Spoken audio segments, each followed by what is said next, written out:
It's Ultimate Combat Radio. Brought to you by Aztec Highway on 1280 and 97.5 The Zone. Welcome back to Ultimate Combat Radio. Mike Stidham here talking a little mixed martial arts with some people that know a little bit about mixed martial arts. The Kaiser, the MMA babe, and of course, the great white Joe Martinez.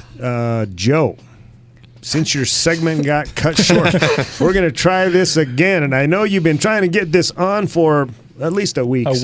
So we're back. You've been itching to get this out. What do you have over there? I put together a few top 5 lists of 2011, and I want to see what you guys think and what the listeners think about it. Well, our poll question is kind of a look forward kind of thing. We want to talk moving forward. Joe wants to look back, so we're going to indulge. We're going to look back a little. We're going to live in the past a little bit.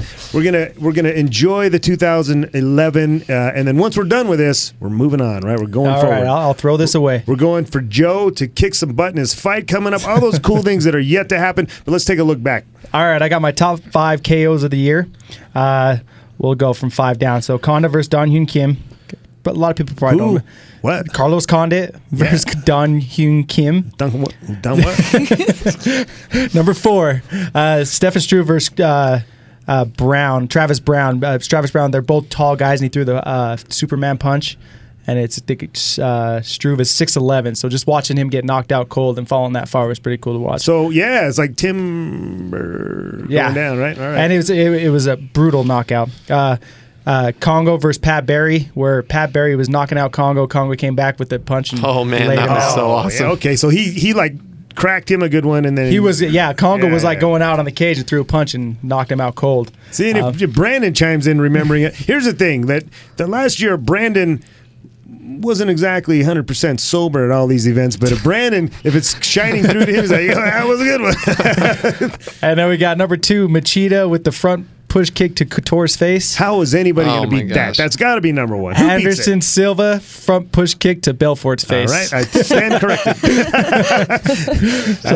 Corrected. Life of the push kick. And what makes those so cool? You remember that guy that was teaching you Muay Thai? And it was a terrible kick. That's a horrible kick. Don't throw that. Well, guess what? Anyway, I love it. I got my top 5 subs of the year. Number 5 is Pablo Garza and Yves Wabin, the Flying Triangle. The guy that was on the undercard and did the Flying Triangle and made it to the pay-per-view. I don't watch undercard fights, Joe. I'm a sophisticated MMA fan. Chris Lytle versus Dan Hardy. Chris Lytle's retirement match won all 5 rounds, and in the last 45 seconds, he submitted Dan Hardy to finish his career. And I put that on there just because it was... Just because his last fight, Because we like Chris Lytle. I have to argue with that. He's a good guy. I'm going to argue with that. So a guy, hold on. So first of all, Dan Hardy, I don't think he's that good. I think he was an overhyped fighter. GSP couldn't submit him. Well, he didn't want to. Okay. I'm telling you, I strongly feel about the fact that GSP was carrying him because they were trying to hype fights for him. That's my full belief. Anyway, let's move on. Then we got Chang Sung Jung versus Leonard Garcia, in quotes, the Twister. Remember the... Oh, buddy. Yeah, I like it. The wrestler's guillotine. That's a guillotine, yeah. And then John Jones, with Machida, the standing guillotine. And just let him just drop like a sack of potatoes. And then, obviously... That's your number 1? No, number 1. Okay. Frank Mir versus Big Nog. Yep. Let me really say it again. That was Nog's arm. And I'm guessing Dana White was glad that one wasn't on Fox, because... I imagine he was. He would be. We got top 5 fights of the year. Number 5, Aldo versus Hominick. Who? Jose Aldo. Jose. Remember when I said that? You got him. Number 4, Frankie Edgar versus Gray Maynard, Part 2. Oh, okay, yeah. Number 3, Cruz versus Faber. Why do you think all these are little guys? What do you suppose that is? I don't know, man. They're just fun to watch. Honestly, I'm a convert. You guys tried to sell me on this little guy division, and I was totally against it. And now I have to agree with everything you've said so far. Number 3, Cruz versus Faber. I think that's the one that got you hooked. Yeah, that did. Oh, my Lord, that was fun. And then number 2, Diaz versus Pan. Here's the problem. I've been sober this whole year. So you remember I remember this stuff so much better. I just remember all those big guys just going, and this, it's fun to watch. I bet I can guess number 1. And then, no doubt, number 1, Henderson versus Shogun.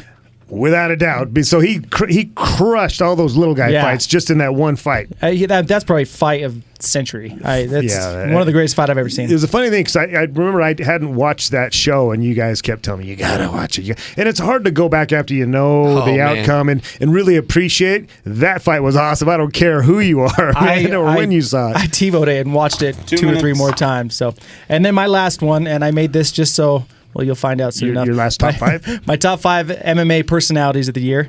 Number 5 is Lesnar. I don't like him, but he's a great personality for the UFC. What do you mean by personality? What do we qualify? I don't know. Just the top 5 person, or how he interacts with the public? Kind of the people that...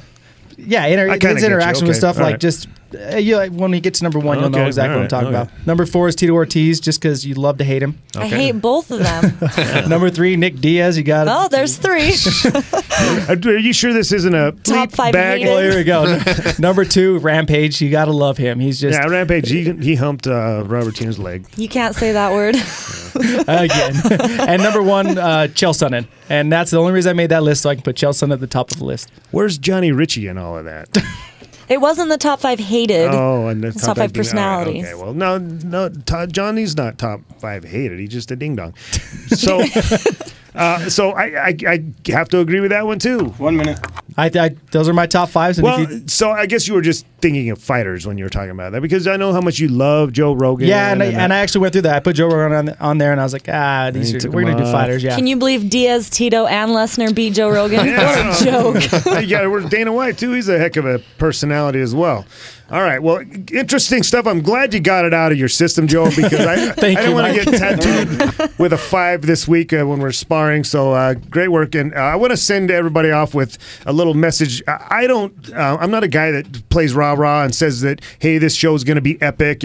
When I was promoting events, if it wasn't going to be that good of an event, I would tell you, hey, man, come down and enjoy the fights with me. And I think this last man standing tournament's going to be a pretty good one. I don't think the entire brackets are all that great, but there are going to be some really, really good fights. You're going to want to check it out. It's down there at UVU in Orem on the 20th of January. It's Ultimate Combat Radio. We'll see you next week.